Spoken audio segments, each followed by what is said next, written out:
Friends, कैसे आप देख रहे हैं जेडी एजुकेशन यूट्यूब चैनल। आपका स्वागत है। आज का हमारा विषय है हिंदी व्याकरण में उपसर्ग कि उपसर्ग होते क्या हैं, उपसर्ग में होता क्या है और उपसर्ग है क्या। उपसर्ग का मतलब होता है किसी शब्द से पहले कोई शब्द या अक्षर जुड़ जाता है, उसे उपसर्ग कहते हैं। उपसर्ग कुछ ऐसे शब्दांश हैं जो किसी पूरे शब्द के पहले जुड़कर उसके अर्थ में क्या करें, कई तरह के परिवर्तन ला देते हैं। उसे हम क्या कहेंगे, उपसर्ग कहते हैं। क्या कहते हैं, उपसर्ग कहते हैं। किन्हीं शब्दों में या कुछ उपसर्ग ऐसे शब्दांश हैं जो किसी पूरे शब्द के पहले जुड़कर उसके अर्थ में कई तरह के परिवर्तन लाते हैं या ला देते हैं, उसे क्या कहते हैं, उपसर्ग कहते हैं। कुछ उपसर्ग और उनके उदाहरण यहाँ पर हम देख रहे हैं। तो उसमें उपसर्ग में सबसे पहले आ पहले है अभाव, निषेध नहीं, यानी कि अभाव है, आपके पास नहीं है। इस तरह के वाक्यांश में दिया है कि यह उपसर्ग तत्सम संज्ञाओं और विशेषणों, तत्सम संज्ञाओं और विशेषणों और अर्थात संस्कृत के ऐसे शब्दों के आदि में जुड़कर प्रायः उनका अर्थ या तो क्या करते हैं, उलट देते हैं या बहुत कुछ बदल देता है। जैसे आ जुड़ गया कथनी, तो क्या हो गया, आ कथनी हो गया। इसी प्रकार से कर्ता में क्या आ लग गया तो क्या हो गया, आ कर्ता। फिर इसके बाद कर्म में आ लग गया तो क्या हो गया, आ कर्म। इसके बाद आया कलंक से पहले आ लगा दिया तो क्या हो गया, आ कलंक। फिर आता है काल में आ लग गया तो क्या हो गया, आ काल। इसी प्रकार से क्षय में पहले आ लग गया तो क्या हो गया, अक्षय। फिर इसके बाद है चल में आ लग गया तो क्या हो गया, अचल। जर में आ लग गया तो क्या हो गया, अजर। इसी प्रकार से धर्म में पहले आ लग गया तो क्या हो गया, आधर्म। फिर इसके बाद आता है संगत से पहले आ लग गया तो क्या हो गया, असंगत। फिर इसके बाद आ गया समय से पहले आ लग गया तो क्या हुआ, असमय। इसी प्रकार से स्तर में आ पहले लग गया तो क्या हो गया, अस्तर। यानी कि इस तरह आ अभाव का और निषेध नहीं का जो है उच्चारण हो जाता है। फिर इसके बाद आता आ हिंदी लिखा हुआ है कि आ अनेक तद्भव शब्दों में भी आ उपसर्ग लगता है। अनेक तद्भव शब्दों में भी आ उपसर्ग लगता है। जैसे अचूक, अडिग, अमिट, अलग और अथक। इस प्रकार से आ का भी तत्सम शब्द में पहले आ लगता है तो क्या हो जाता है, उपसर्ग में अर्थ हो जाता है अलग। दूसरा दिया है अति, अधिक या उस पार या ऊपर। जैसे दिया कि यह उपसर्ग नियमित या सामान्य से अधिक, साधारण अतिरिक्त या सिवाय, साधारण अतिरिक्त या सिवाय, आवश्यकता या औचित्य से अधिक आदि अर्थ देता है। जैसे अतिक्रमण, अतिभोग, अतिरंजना, अतिरिक्त, अतिरेक, अतिवृष्टि आदि में अत और अधिक या उस पर का विरोध करता है। फिर इसके बाद आता आधे, ऊपर, ऊंचा, प्रधान, मुख्य, अधिकार या अधिक। यानी कि ये अधिक का विशेषण करता है। जैसे उदाहरण अधिकरण, अधिकार, अधिकृत, अधिक्षेत्र, अधिगम, अधिकरण। इसके बाद आता अन अभाव या निषेध का रूप में होता है। जैसे दिया आ निषेधात्मक उपसर्ग का वह रूप, जो संस्कृत में स्वर से आरंभ होते हैं, जो स्वर से आरंभ होने वाले शब्दों में लगता है, जैसे अनंत, अनधिकार, अन्य, अनपेक्षित, अनभिज्ञ। फिर आता है अन, यानी कि हिंदी निषेध, अभाव या विपरीत। इसमें क्या होता है, हलंत नहीं लगता अन। जैसे दिया तत्भव शब्दों में इसी अर्थ में अन उपसर्ग बिना हलंत या चिन्ह के क्या करते हैं, बहुत से शब्दों में जुड़ता है। जैसे अनकहा, अनगढ़, अनगिनत, अनजान। फिर इसके बाद आता अन, यानी कि पीछे, संग, साथ या प्रत्येक, बार बार या अनुकूल या समान। इस प्रकार में उदाहरण हम देखते हैं क्या है, अनुकंपा, अनुकरण, अनुकूल, अनुचर, अनुच्छेद, अनुदेश, अनुपात, अनुप्रास, अनुमान, अनुयायी आदि में लगता है। फिर इसके बाद आता है अभि, सामने, पास, कुशल, अच्छी तरह और अनुचित। अब इसमें उदाहरण देखते हैं, अभिकर्ता, अभिजात, अभिज्ञ, अभिनंदन, अभिनय, अभिप्राय।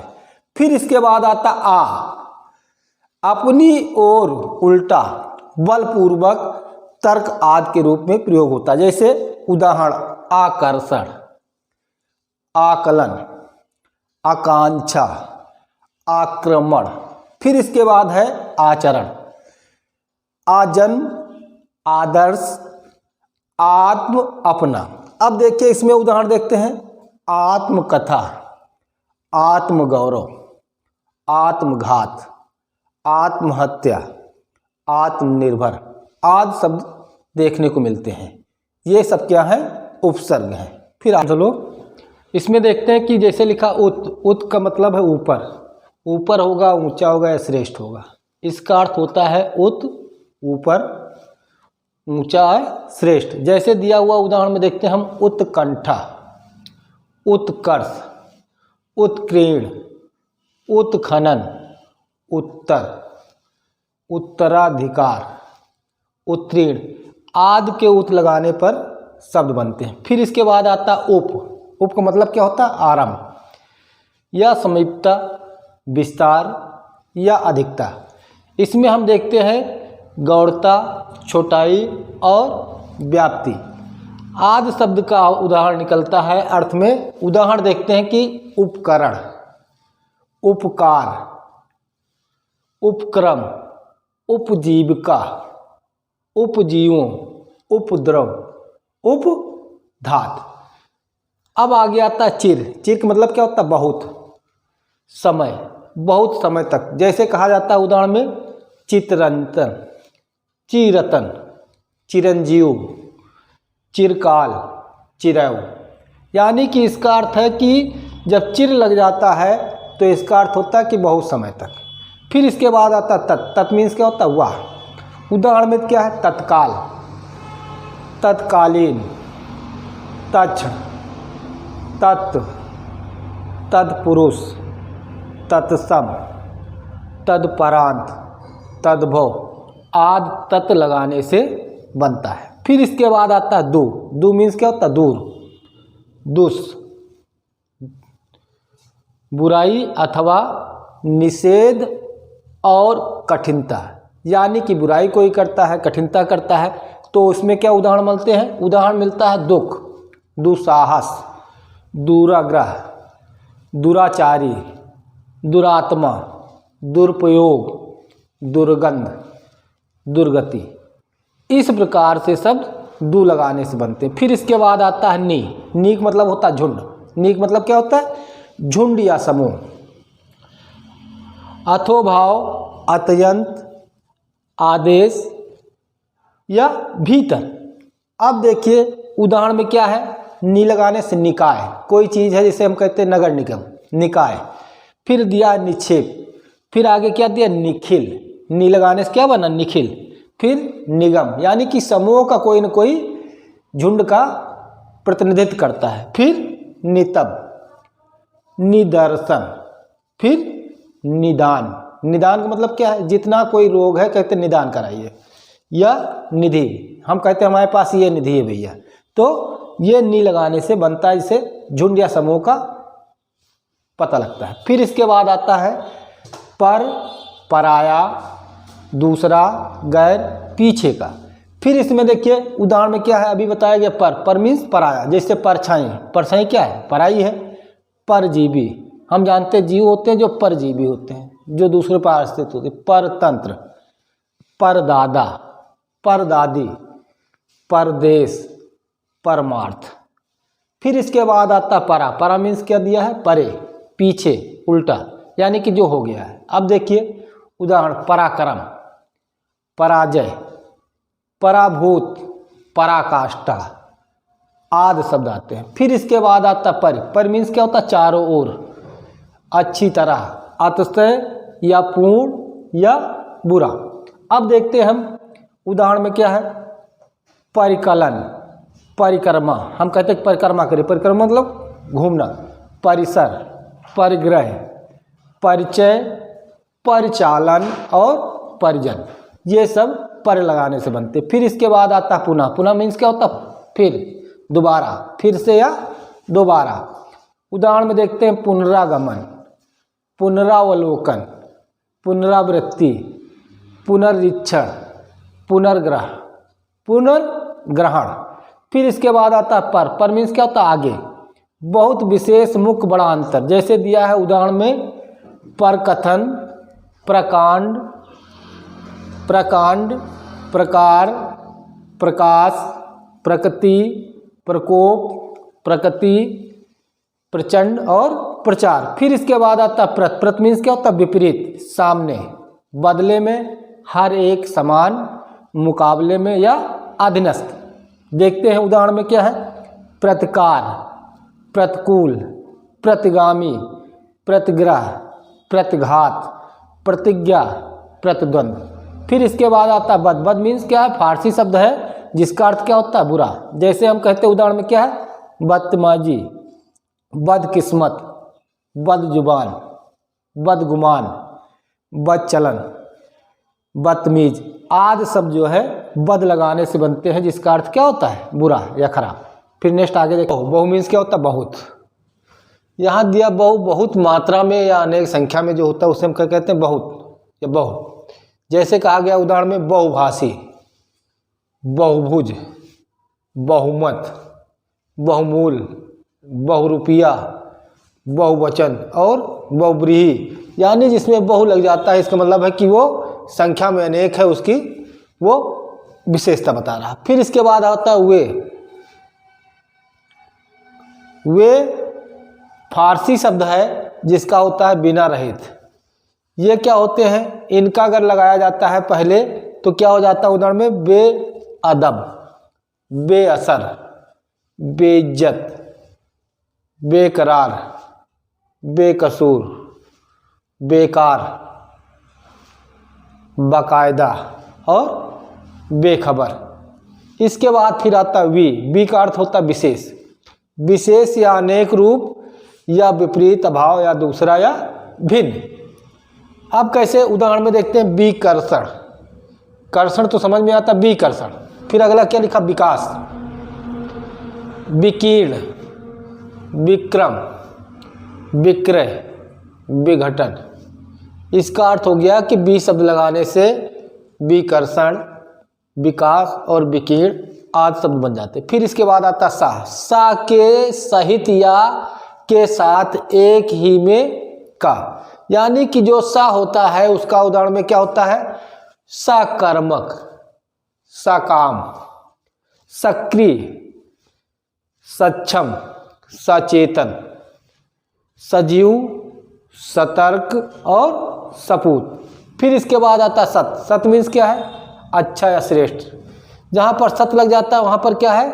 वो विशेषता बता रहा, किसकी? अच्छाई के और श्रेष्ठ की। उदाहरण में देखते हैं सज्जन, सत्कार, सत्पात्र, सदाचारी, सद्गुण, सद्भाव, सत्संग। फिर इसके बाद आता है सम, भली प्रकार, उत्कृष्ट, साथ या पूर्ण। अब देखिए सम लग गया तो क्या हो गया? जैसे उदाहरण में दिया संकलन, संकल्प, संकीर्ण, संकुचित। फिर इसके बाद संकोच, संक्षेप, संख्या और संगम। फिर इसके बाद आता है सम साथ साथ। सम का मतलब क्या होता है? साथ साथ। जब साथ साथ बराबर होता है, पास होते हैं तो उसको क्या कहते हैं? उदाहरण में देखते हैं समकक्ष, समकालीन, यानी कि जो अपने बराबरी के, समकोण, समक्ष, समतल, समदर्शी, संभव। फिर इसके बाद आता है सह साथ सा संलग्नक आता है। उदाहरण में क्या है? सहकारी, सहचर, सहज, सहपाठी, सहवास, सहोदर आदि शब्द आते हैं। फिर इसके बाद आता है सु मीन्स क्या होता है? अच्छा, सुंदर, अधिक और सहज। अब उदाहरण में देखते हैं कर्म, सुकर्म, सुकुमार, सुगम, सुगंध, सुचारू, सुदर्शन, सुपुत्र, सुमार्ग, सुयोग आदि शब्द आते हैं। फिर इसके बाद देखते हैं स्व मीन्स को होता है स्वयं, निजी, अपना।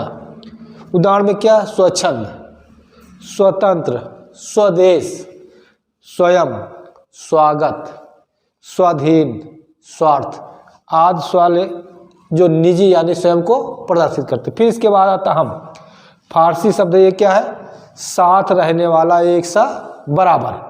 अब इसमें देखते हैं उदाहरण में हम उम्र, हम वतन, हम सफ़र, हम शकल, हम दर्दी आदि। फिर इसके बाद आता हर।